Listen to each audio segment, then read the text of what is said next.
Kuna something we call lipoma au uvimbe wa mafuta. Lakini pia kuna nyingine ziko kwenye matiti zinaitwa fibroadenoma. Lipoma ni yale unakuta livimbe limevimba alafu ukishika liko like sponge like. Naweza kavimba kokote mwili mzima popote lilipo.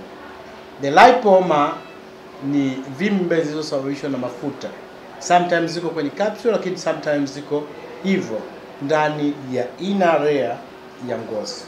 So lipoma tumekuja na dawa zake ambazo zinaweza zikafanya tukakwepa operation kwa kutumia dawa ambazo hazina hazina chemical zilizotengenezwa kwa mboga na matunda.